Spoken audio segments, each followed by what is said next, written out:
Sejam muito bem-vindos à nossa EBD Online. Meu nome é Bruno Fregnani e eu sou o professor da disciplina Conhecereis a Verdade.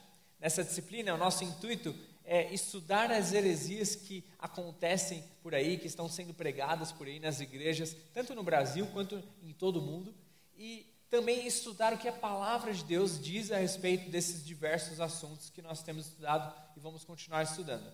Por quê? Porque a Palavra de Deus, ela é a certeza, ela é a única verdade. Então, estudando a Palavra de Deus, por meio da Palavra de Deus, a gente consegue entender de fato o que são essas diversas coisas, como se posicionar como igreja em relação a esses diversos temas e como viver uma vida de fato agradável a Deus nessas diversas áreas da vida cristã que a gente vai estar comentando. A gente começou esse curso primeiro definindo o que é uma heresia e qual que é a diferença entre uma heresia e um posicionamento teológico. Isso a gente fez de forma presencial. Mas desde que nós começamos a fazer as aulas de forma online, nós começamos a introduzir aqui, começamos a comentar e analisar algumas heresias. A primeira delas foi o misticismo e as revelações extrabíblicas. Nós vimos como desde os gnósticos isso começou lá atrás, e como está bem enrustido e também explícito em igrejas, tanto enrustido quanto explícito em algumas igrejas brasileiras, e como isso atrapalha muito e abre muito da margem para uma má interpretação terrível, porque as pessoas começam a sair daquilo que é certo, da verdade da Palavra de Deus, para se abrirem para experiências e algo que as pessoas tiveram com algum anjo ou supostamente com Deus, e isso começa a deturpar muito o que é realmente o verdadeiro evangelho. A gente viu também a respeito do ecumenismo e dos males que ele traz para a igreja e por que nós não temos como cultuar a Deus junto com outras pessoas cultuando outros deuses. Por que isso não funciona? Por que a gente pode sim viver junto com as outras pessoas e sermos bons cidadãos aqui na terra, mas ao mesmo tempo nos separarmos para cultuar a Deus, o nosso único Deus, o nosso Deus verdadeiro, e não cultuar junto com essas outras pessoas? A gente aprendeu sobre isso. Se você ficou curioso, essas duas aulas estão disponíveis no nosso YouTube, lá, Conexão Primeira, ou na playlist EBD em Casa. Lá você vai encontrar 8 cursos totalmente online, inclusive esse, com essas duas aulas, sob o título Conhecereis a Verdade. Mas hoje a gente vai tratar sobre um assunto diferente. A gente vai tratar sobre um terceiro movimento, que também é uma heresia, que é um movimento de batalha espiritual. Percebam que nós não estamos falando que batalha espiritual é uma heresia. Na verdade, batalha espiritual é muito real e ela é bíblica. Existe ali na Bíblia vários direcionamentos, várias orientações e vários fatos a respeito da batalha espiritual. O que nós gostaríamos de falar, a maior parte dessa aula com vocês, é exatamente o movimento de batalha espiritual, que é diferente. Um movimento que surgiu ali mais ou menos na década de 30, inclusive em um campo missionário, e desde então, passando-se os anos, chegando aqui no Brasil e chegando aqui no século 21, a gente vê que esse movimento ele foi só piorando e foi introduzindo várias más interpretações da Palavra de Deus nas doutrinas de diversas igrejas. Vocês vão perceber ao decorrer dessa aula que além de grandes heresias, há também algumas pequenas más interpretações que às vezes estão introduzidas nas igrejas e que muitas pessoas não percebem que fazem parte desse movimento de batalha espiritual. Por isso, nosso intuito, como Primeira Igreja Batista de Santo André, é nos posicionarmos a respeito desse tema e alertarmos a quem estiver nos ouvindo a respeito dos erros doutrinários que acontecem em algumas igrejas e qual que é a verdade bíblica a respeito desse assunto. Mais uma vez, a batalha espiritual, ela é real e a gente vai entender também, ainda nessa aula, o que de fato é a batalha espiritual pela Bíblia. Muito bem. Para começar, a gente primeiro precisa tirar algumas mentiras, algumas más interpretações a respeito desse tema, para a gente poder seguir adiante e estudar de fato o movimento. A primeira delas é um extremo, que algumas pessoas dizem que a igreja de Cristo é apenas um grande hospital. Nesse hospital, nós temos ali vários pacientes, todos nós, que nós fomos ali para a igreja para sermos tratados e para sermos curados e para tratar a nossa alma e para cuidar ali de várias coisas que a gente está com um problema, que a gente precisa ser tratado. Algumas pessoas olham para a igreja apenas como um grande hospital e não como um grande exército, assim como o Novo Testamento tanto diz, a igreja como um exército e um exército triunfante, um exército de Deus, um exército que já é vitorioso, mas que ainda está tendo batalhas e ainda terá algumas batalhas até que o nosso noivo Jesus Cristo volte para nos buscar. Então, a primeira má interpretação disso é que a igreja é apenas um grande hospital. Não, a igreja é um exército e a igreja está sim envolvida em uma batalha verdadeira. A segunda má interpretação é a ideia de que a tarefa da igreja principal nesse quesito é combater Satanás e os seus demônios e conquistar os seus territórios, ao invés de resistir como um exército triunfante. A palavra de Deus, durante a aula a gente vai ver muito isso, ela não nos ordena e não parece mostrar que a igreja é uma igreja que deve sair por aí caçando Satanás, caçando os seus demônios, derrubando as suas fortalezas, uma igreja que segue para o ataque. Mas, na verdade, a gente vai ver principalmente em Efésios 6 que a igreja é uma igreja já triunfante e que a tarefa da igreja na batalha espiritual é resistir.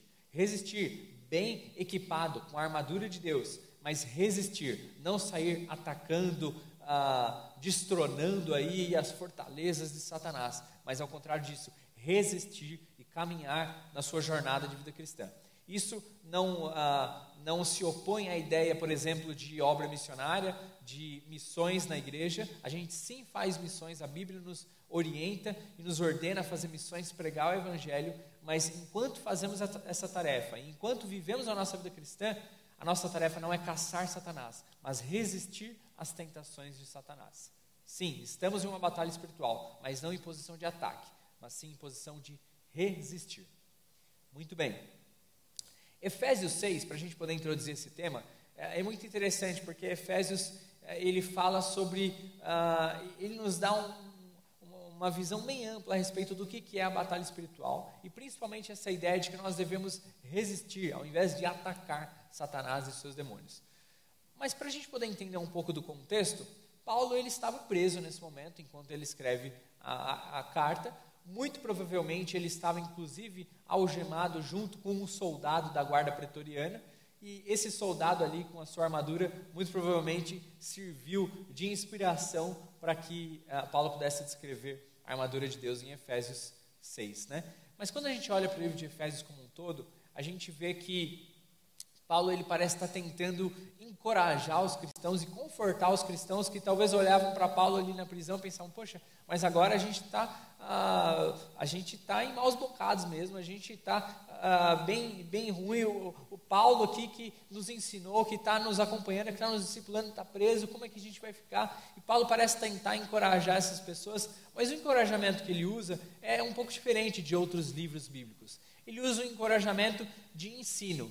Ele tenta encorajar essas pessoas, tenta confortar essas pessoas, ensinando quem elas são diante de Deus, ensinando a doutrina da igreja, ensinando a respeito das bênçãos que nós desfrutamos enquanto igreja, sendo igrejas em Cristo, sendo Cristo nosso noivo e sendo o cabeça da igreja. Ele tenta ensinar um pouco a respeito da igreja para poder ensinar e para poder confortar essas pessoas.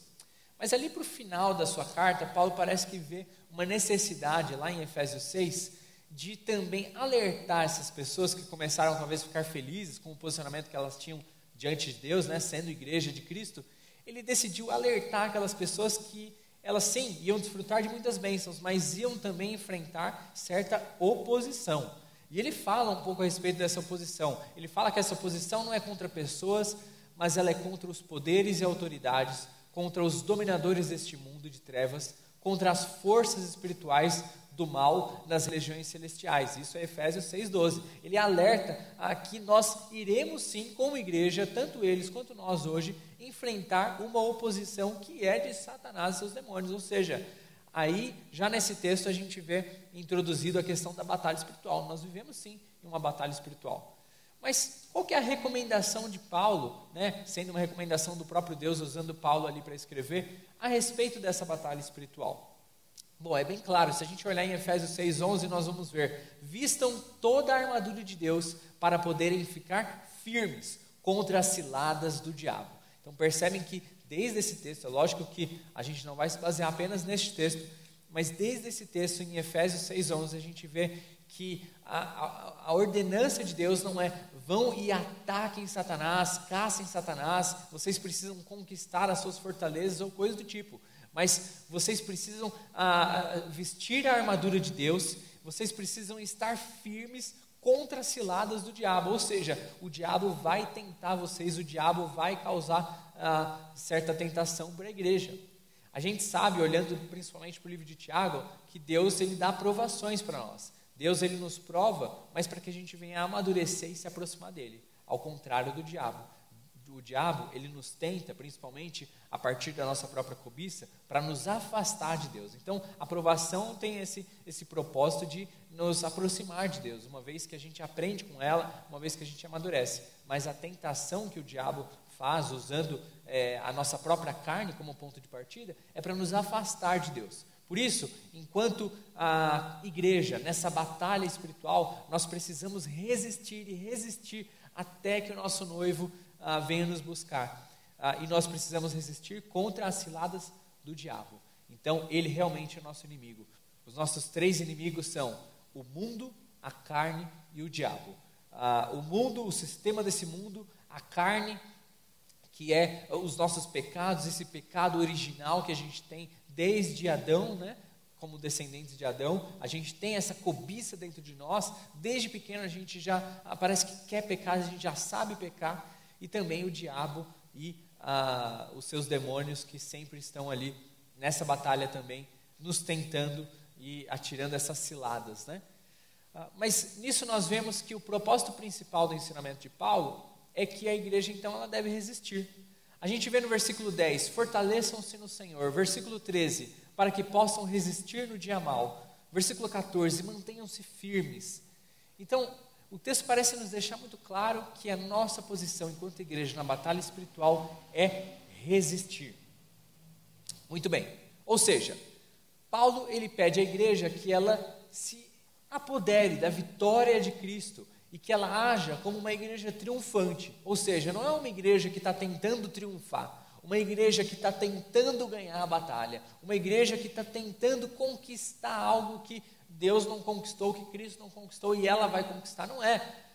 Cristo já venceu a batalha e na palavra de Deus a gente vê versículos claros do fim de Satanás, do fim desses demônios, e a gente vê isso em vários textos bíblicos, inclusive em Apocalipse, e a gente vê que a batalha já está vencida, o final dessa batalha já está determinado e a igreja já é triunfante, porque o nosso cabeça é Cristo. Por isso a gente tem que se apoderar de fato da vitória de Cristo lá na cruz e agir como uma igreja triunfante, que ainda assim vive nesse mundo, tem que resistir às tentações do pecado e tem que resistir às artimanhas e às ciladas de Satanás e seus demônios.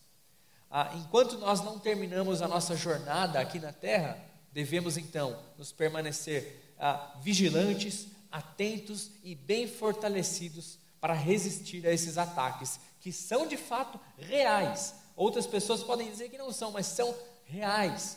Mas nós devemos resistir a esses ataques das forças malignas.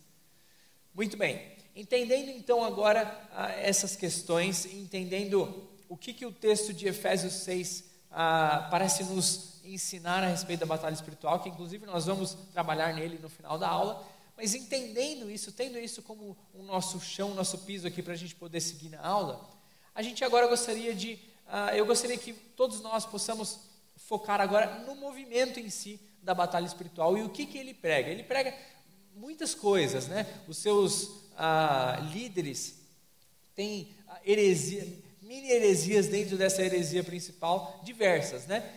E eles também se divergem entre si. Mas eu gostaria de reunir aqui 5 principais erros e 5 principais heresias que eles pregam, para que a gente possa se alertar e também olhar para a nossa igreja, olhar para as nossas atitudes e ver, poxa, será que a gente está caindo nesse erro? Será que a gente está ouvindo mais a experiência das outras pessoas do que de fato que a palavra de Deus diz? Para que a gente possa se alertar contra isso e de fato conseguir lutar, né, resistir numa batalha espiritual como a palavra de Deus nos ensina. Para que a gente tenha algo bem fácil na nossa mente, eu gostaria de introduzir uma palavra nova para vocês, a palavra equibalístico, ministério equibalístico. Ele vai estar muito amplamente introduzido no movimento de batalha espiritual. Esse ministério equibalístico é, na verdade, esse ministério de expulsão, de expelir, de repreender, e a gente vai ver que no movimento de batalha espiritual a gente tem muito isso. Eu não estou querendo dizer que expulsar demônios é algo antibíblico, a gente vai tratar o que é o bíblico, mas esse ministério equibalístico vai estar vastamente introduzido em todas as heresias que a gente vai tratar do movimento de batalha espiritual. Bom, primeira heresia, a demonização em cristãos. O que seria isso? Vocês podem perceber que eu usei uma palavra diferente. Existe uma diferença entre endemoniados e demonizados para esse movimento, para os líderes desse movimento. Para os líderes desse movimento, uma pessoa endemoniada é uma pessoa que está totalmente possessa por um demônio ou mais de um demônio, e todo o corpo dela, toda a vida dela, ela está debaixo da autoridade desses demônios. Uma pessoa demonizada para os líderes desse movimento é uma pessoa que parte da vida dela está sob controle de Satanás e seus demônios. Parte, por exemplo, uma pessoa que ela está tendo muito problema na área sexual, e ela adulterou, um homem, por exemplo, adulterou a esposa e está vendo muita pornografia, enfim, está fazendo muito isso. Esses líderes vão dizer para ela que ela não está endemoniada, mas ela está demonizada. A parte sexual da vida dela tem demônios agindo, tem demônios, inclusive, possuindo ela nessa área específica. Às vezes, alguém que está com uma dor muito grande no pescoço, alguma coisa, esses líderes vão falar, então o seu pescoço, aqui essa área do seu corpo está demonizada e existem alguns demônios aí. Eles inclusive chamam esses demônios de alguns demônios especialistas em algumas áreas da nossa vida. Por exemplo, alguns demônios que tentam atrapalhar a vida moral de alguma pessoa, a vida sexual de uma pessoa. Alguns demônios que é mais envolvido com a área de finanças. Alguns demônios que atingem os joelhos, e esses demônios tentam ali atrapalhar a parte física do ser humano, e eles se alojam ali nos joelhos de alguma pessoa, e são demônios que estão ali demonizando aquela parte do corpo.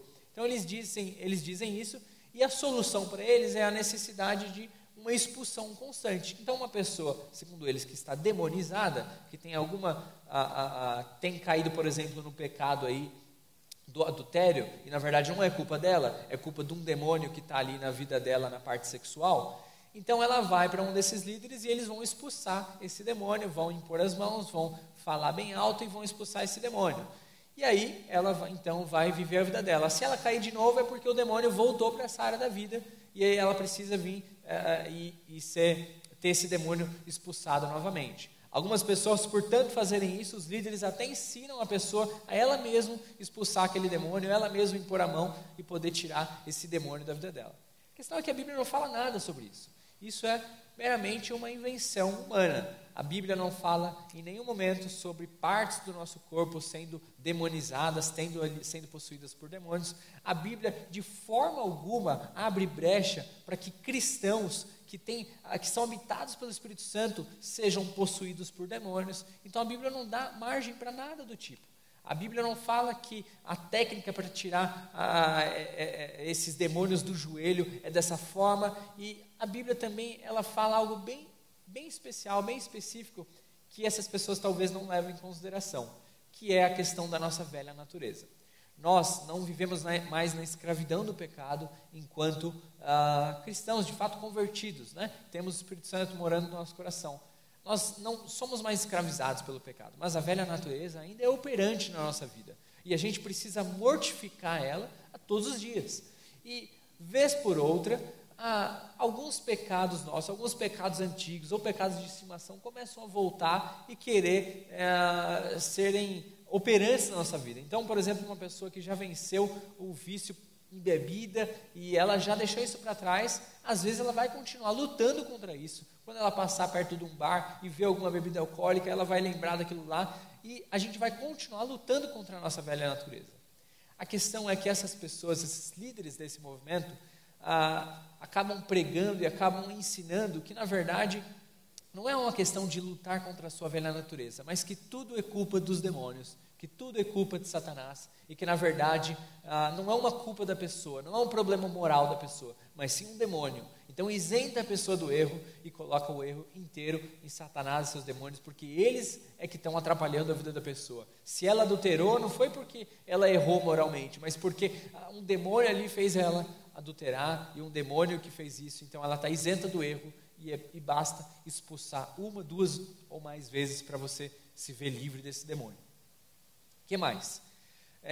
A segunda heresia é a respeito dos demônios territoriais, ou seja, essas pessoas acreditam que em cada território, seja ele um país, um estado, uma cidade, um bairro, uma rua, até mesmo uma casa, existem demônios específicos posicionados ali por Satanás e que habitam ali, que moram ali, que são daquele território e que eles constantemente estão ali impedindo que a igreja cresça naquele local, estão atrapalhando a vida das outras pessoas, estão ali possuindo, se não o corpo inteiro, algumas partes até de alguns cristãos, e eles creem nesses demônios territoriais. Algumas pessoas creem também no trono de Satanás, que em determinados lugares, por exemplo, às vezes em algum lugar do Brasil, ou em algum lugar de São Paulo, como é o nosso caso aqui, existe algum lugar que é o trono de Satanás, e que ali existe um demônio que lidera todos os outros demônios, um demônio que lidera os seus subordinados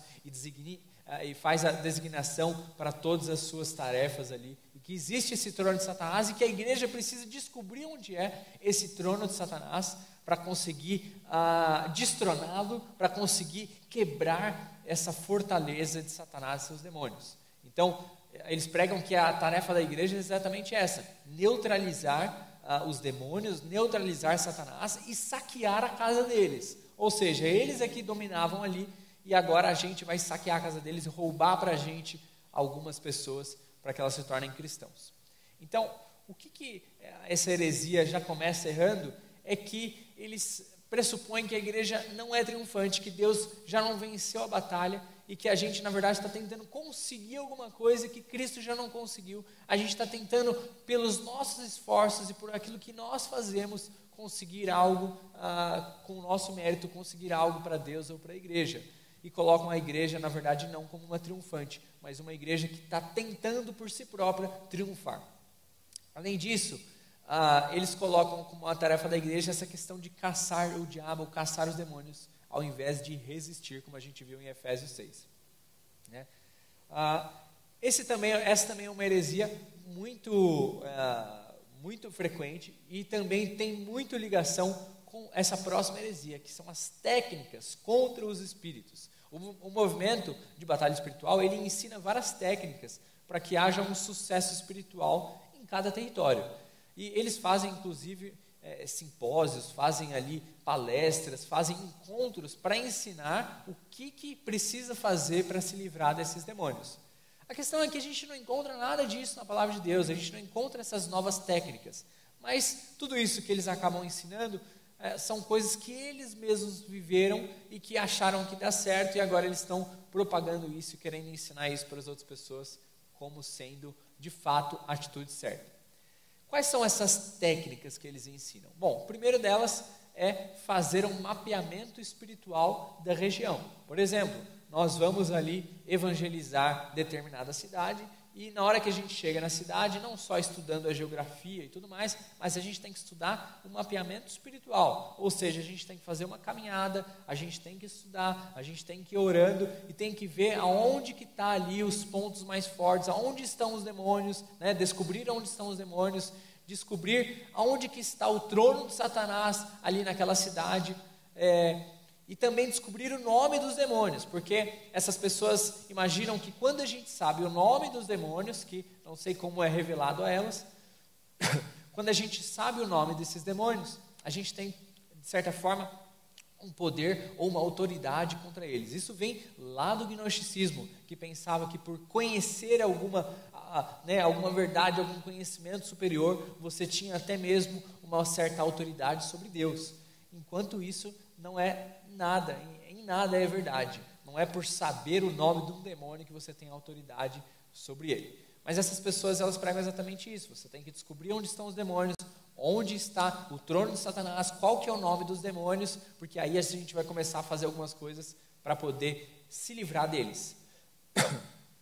O que são essas coisas? Bom, orar em voz alta, tem que ser em voz alta, repreender, amarrar e determinar a queda dessas fortalezas. Algumas pessoas, inclusive, falam que a gente precisa fazer uma certa caminhada ali de oração, e no momento onde está mais difícil de orar, onde a gente não está conseguindo orar, que tem mais opressão, certamente é ali que é o trono de Satanás, e a gente tem que direcionadamente impor as mãos e derrubar esse trono de Satanás.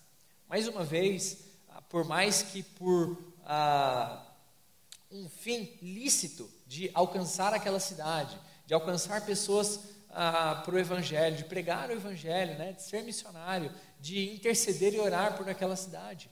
Por mais que com um fim lícito, essas pessoas acabam usando meios duvidosos, meios que não estão na palavra de Deus. Em nenhum momento a gente vê Jesus ensinando os discípulos e falando: olha, quando vocês chegarem na cidade, vocês precisam lá fazer um mapeamento espiritual, orar em cada esquina, ver onde está sentindo mais opressão, encontrar o trono de Satanás, derrubar esse trono, amarrar e repreender esses demônios, para aí vocês pregarem o Evangelho.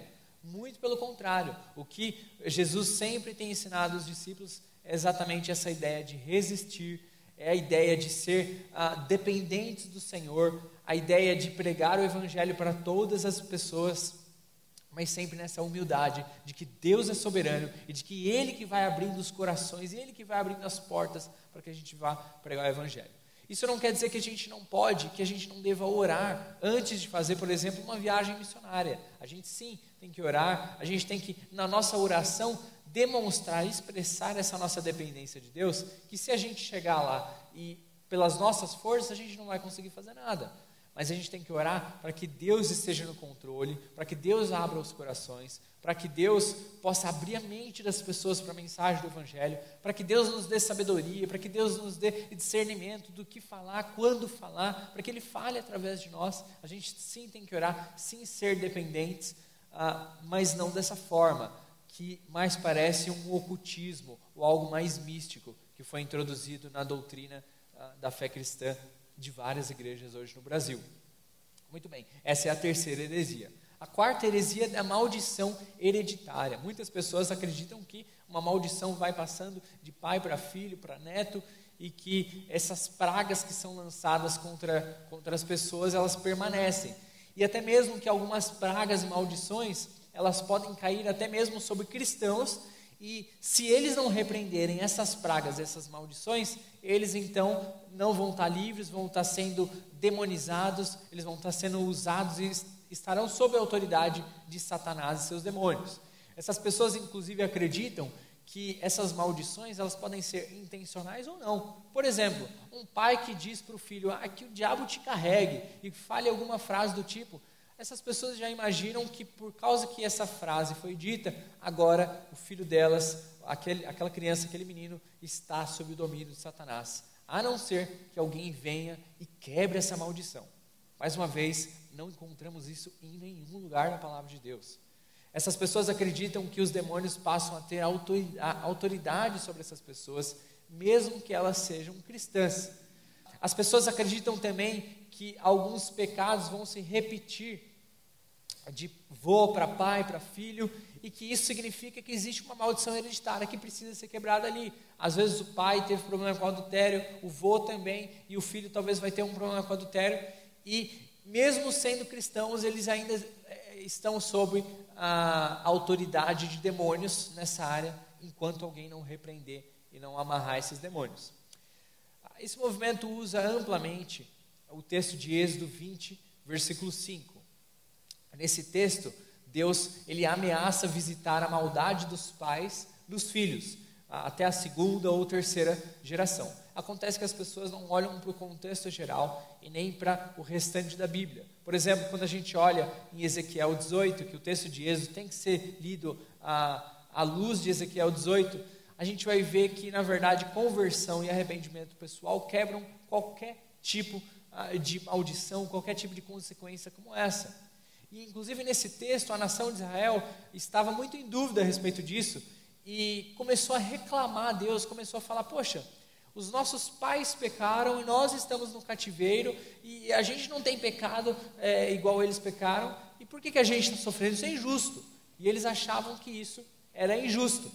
A questão é que lá em Ezequiel a gente vê o próprio Deus repreendendo essas pessoas e afirmando que a responsabilidade moral, ela é pessoal e individual diante dele mesmo, diante de Deus. A gente vê em, por exemplo, Ezequiel 18, versículo 20, que a alma que pecar, esse morrerá. O filho não levará a iniquidade do pai, nem o pai levará a iniquidade do filho. A justiça do justo ficará sobre ele, e a impiedade do ímpio cairá sobre ele. Ou seja, responde pelo seu pecado aquele que pecou.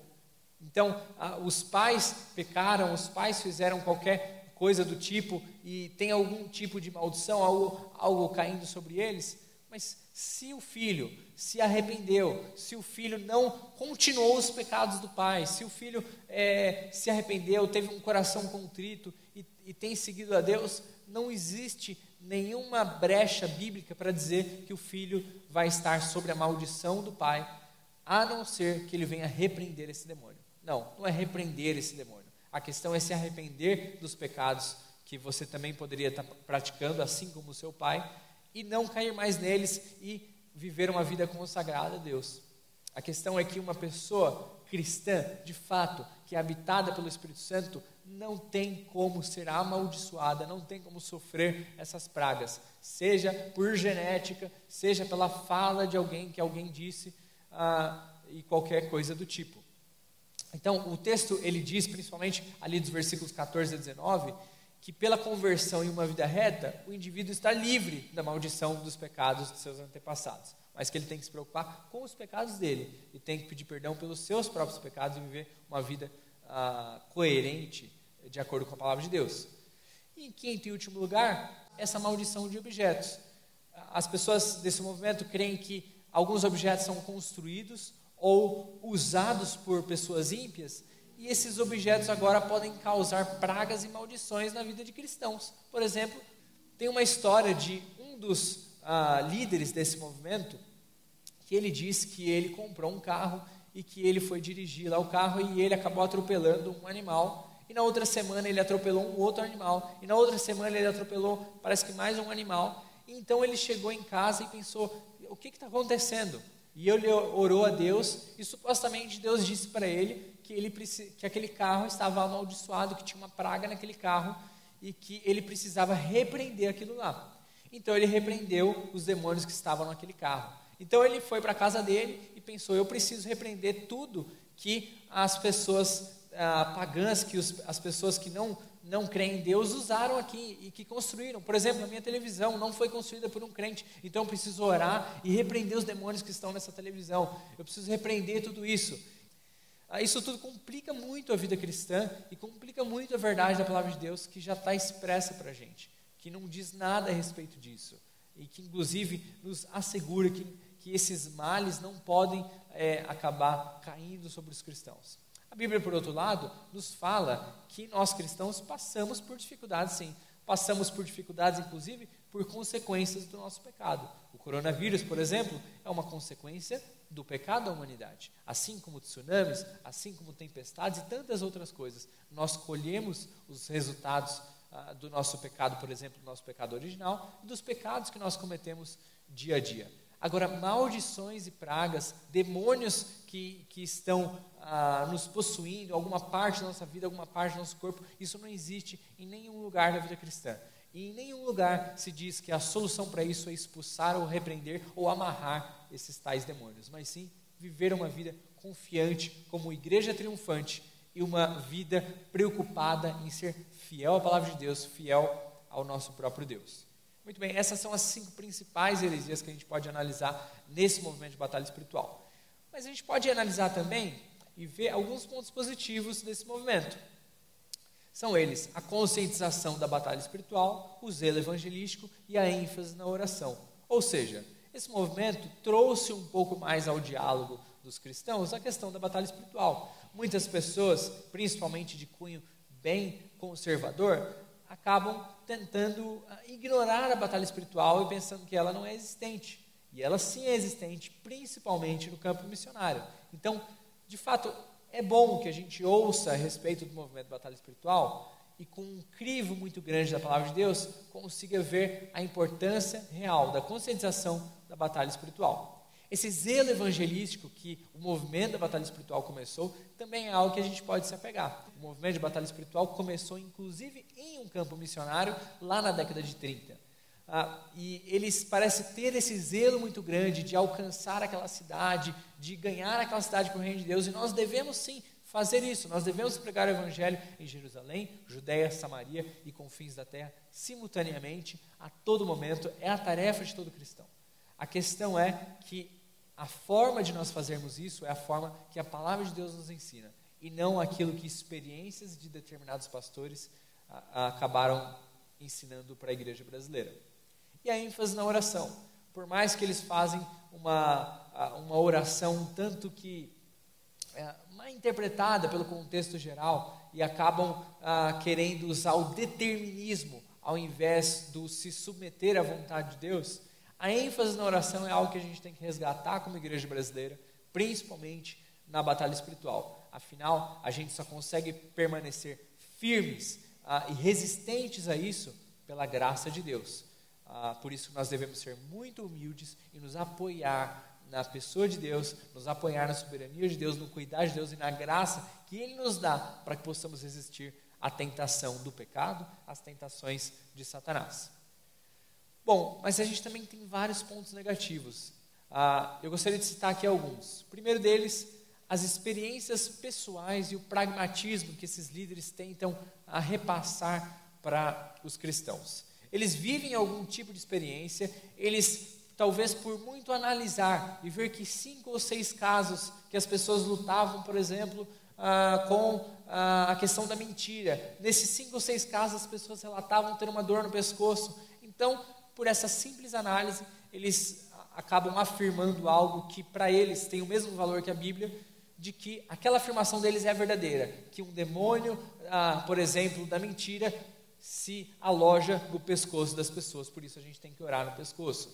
Então, essas pessoas usam experiências pessoais e um pragmatismo, ou seja, aquilo que funciona e aquilo que não funciona, para determinar a doutrina delas. A questão é que o coração do homem é muito enganoso, e a gente não pode confiar que o que a gente vai acertando e errando, o que a gente vai achando, o nosso achômetro determina o que é de fato a doutrina bíblica. A gente vê também que essas pessoas, elas escutam essas supostas revelações especiais de Deus. E como a gente viu na segunda aula que fizemos, a primeira aula virtual aqui, a respeito do misticismo e revelações extrabíblicas, a gente precisa se colocar contra essas revelações e ter muito crivo para o que a gente está ouvindo das outras pessoas. Porque uma suposta revelação de anjo, uma suposta revelação de Deus, ela não é totalmente validada com a própria palavra de Deus, que nós já temos todos os livros bíblicos completamente inspirados, validados, perfeitos e inerrantes que nós podemos consultar na nossa Bíblia. Então, essas supostas revelações acabam atrapalhando muito. Também uma falta muito grande de bases bíblicas. Essas pessoas baseiam a maior parte de seus ensinamentos em experiências e não em bases bíblicas. E acabam afirmando, mas é aquilo que a gente passou, é aquilo que a gente vivenciou, vocês precisam ouvir aquela nossa experiência. Mas a falta de base bíblica acaba tirando totalmente a credibilidade desses ensinamentos. Outra coisa é a má interpretação das poucas passagens bíblicas que eles acham. Há algumas passagens bíblicas que parecem dar uma brecha para isso, mas eles interpretam elas de forma errada, como é o caso de Êxodo 20, versículo 5, que não é visto com base à luz de toda a Bíblia, mas é visto isoladamente para tentar ser uma prerrogativa para as suas atitudes. Além disso, um outro erro é a ênfase demasiada em Satanás e os seus demônios. Praticamente um ocultismo aí. e uma ênfase, uma preocupação mais nessa parte mística e espiritual do que de fato no cumprimento da palavra de Deus. Algumas pessoas inclusive tentam deixar de lado, ou parecem deixar de lado, até o próprio processo de santificação, ou o zelo moral que a gente tem que ter na nossa vida cristã, em detrimento de tudo isso espiritual. Algumas pessoas até parecem gostar dessa parte, dessa guerra mística que eles tanto travam aí com Satanás e seus demônios. E acabam também colocando em Satanás e seus demônios a maior parte das consequências das coisas que acontecem por aí. Ou seja, alguma coisa aconteceu na vida da pessoa, divorciou, aí culpa de Satanás. A gente não conseguiu fazer um evangelismo direito ali, é culpa de Satanás. Eu não consegui me expressar direito, foi culpa de Satanás. E acabam colocando a culpa em Satanás e seus demônios, algo que é também a nossa culpa, ou a culpa até do nosso próprio pecado. Uma pessoa adulterou, por exemplo, porque ela acabou pecando, porque ela preferiu cobiçar a mulher ou o homem de outra pessoa e pecou. Uma pessoa acabou roubando porque cobiçou os bens de outra pessoa e pecou. Não foi Satanás e seus demônios que a fizeram fazer isso, mas eles podem sim terem tentado a pessoa a partir da própria cobiça, mas a culpa é nossa, do nosso pecado.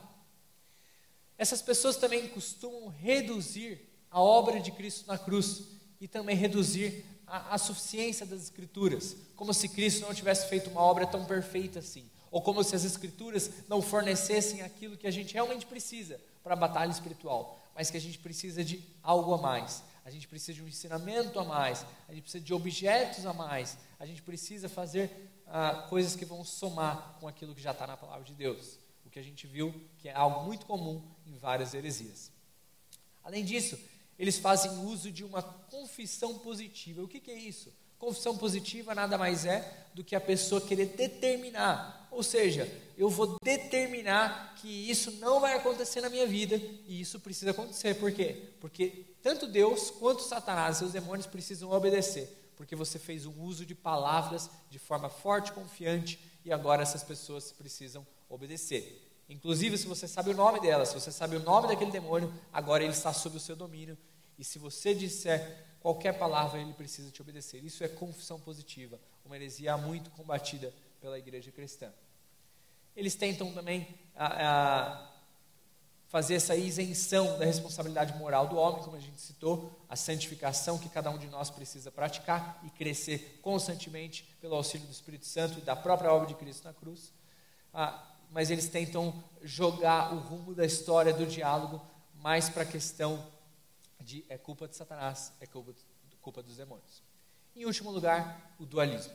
Essas pessoas enxergam o mundo como uma batalha imensa entre o bem e o mal, que ainda não foi definida, mas que está sendo batalhada, como se Deus ainda não tivesse ganhado, como se Deus ora perdesse, ora ganhasse, o mal ora sobressaísse, ora diminuísse. Existe essa batalha que a gente precisa entrar, escolher o nosso lado e guerrear. E a palavra de Deus não fala nada a respeito disso, mas sim nos diz que Deus já ganhou a batalha, que Cristo já ganhou a batalha por meio da sua morte ali na cruz, e que nós já somos uma igreja triunfante. Vivemos em um mundo que ainda lutamos com o pecado, com os nossos inimigos, como demônios e o próprio Satanás, mas eles não são triunfantes. Nós é que somos, por meio de Cristo, pelo mérito de Cristo. Em último lugar, eu gostaria de expor de fato o que é a verdadeira batalha espiritual, citando 10 pontos. Primeiro, Deus e o diabo, eles não têm forças iguais, como esse dualismo do movimento da batalha espiritual acredita. Na verdade, Deus é muito superior, e na verdade o diabo só age por meio da permissão de Deus. A gente vê isso, por exemplo, no livro de Jó, que o diabo só atuou ali na vida de Jó quando Deus permitiu. A gente precisa também crer que a batalha espiritual, ela é real, ou seja, talvez se você é um pouco mais conservador e por medo do movimento de batalha espiritual acaba ignorando ela, não, se volte para a palavra de Deus e veja, por exemplo, Efésios 6 e 1 Pedro 5, por exemplo, e veja como a batalha espiritual é real. Nós devemos crer também que os males desse mundo não são exclusivamente de origem demoníaca, mas são também de origem, de consequências do nosso pecado. Deus é completamente soberano, e se a gente entrar na batalha espiritual, na conversa, no diálogo sobre batalha espiritual, com a ideia de que Deus não é soberano, de que Deus não é completamente acima de tudo isso, a gente vai estar destruindo a nossa teologia geral, a gente vai estar destruindo vários ensinamentos da Bíblia que afirmam que Deus é soberano, que nós não vivemos em um caos, mas vivemos debaixo da soberania de Deus. Além disso, a obra de Cristo na cruz, ela é suficiente, diferente do que essas pessoas pregam. As Escrituras são completamente suficientes. A Bíblia nos ensina a resistir, não atacar os demônios. Nós precisamos nos posicionar resistindo o diabo e as suas tentações. Além disso, a expulsão de demônio, ela é de fato bíblica. Talvez você me ouvindo pense que a expulsão de demônios, ou que demônios não são reais, ou que a expulsão de demônios não é real, não é bíblica. Ela é bíblica, a gente vê isso na palavra de Deus, e com certeza a gente vê isso hoje em dia. Demônios de fato possuem algumas pessoas, e eles precisam ser expulsos. Agora, demônios não possuem, ou não demonizam um cristão, porque onde habita o Espírito Santo, onde há luz, não há trevas. Além disso, a expulsão de demônios, ela não é o nosso ministério principal. A nossa tarefa principal enquanto igreja não é sair por aí expulsando demônios, não é sair por aí tentando amarrar todos os demônios que estão por aí e Satanás destruir suas fortalezas. Não, a nossa tarefa é glorificar a Deus. Quer comais, quer bebais, façais qualquer outra coisa, glorificar a Deus, render glórias a Deus. E, além disso, pregar o Evangelho para as outras pessoas, pregar a mensagem de Deus, as boas novas, e à medida que as pessoas forem sendo salvas, mais ainda Deus é glorificado, mais ainda Deus é honrado. Essa é a tarefa da igreja, se manter pura e fiel à palavra de Deus, cumprindo os mandamentos que a palavra de Deus nos diz para cumprirmos enquanto igreja. Além disso, a opressão demoníaca, ela é real, mas ela não é definitiva na nossa vida. Algumas pessoas, elas podem acabar confundindo e pensando que os demônios também não têm qualquer tipo de interferência com a igreja, mas estão erradas, porque eles sim fazem algumas opressões, e opressões reais, e alguns cristãos passam por momentos muito difíceis, por dias muito difíceis, muito escuros em sua vida cristã, mas não são definitivos. E também esses dias, essas coisas não são simplesmente sanadas por uma mera frase que nós podemos dizer com um ar de autoridade, mas sim com a graça de Deus que nos suporta nesses dias maus, com a graça de Deus que nos ajuda a resistir a essa pressão, a essa opressão dos demônios e de Satanás. E em último lugar, a nossa maior tarefa é perseverar e nos mantermos fiéis a Deus em todo o processo. Que em nossa caminhada de vida cristã possamos ser fiéis a Deus e caminhar na vida cristã de forma muito agradável ao nosso Deus, inclusive a respeito da batalha espiritual. Para terminar, eu gostaria de ler alguns versículos a mais de Efésios 6. Efésios 6, versículo 10 diz: quanto ao mais, sede fortalecidos no Senhor e na força do seu poder, revesti-vos de toda a armadura de Deus, para poderes ficar firmes contra as ciladas do diabo.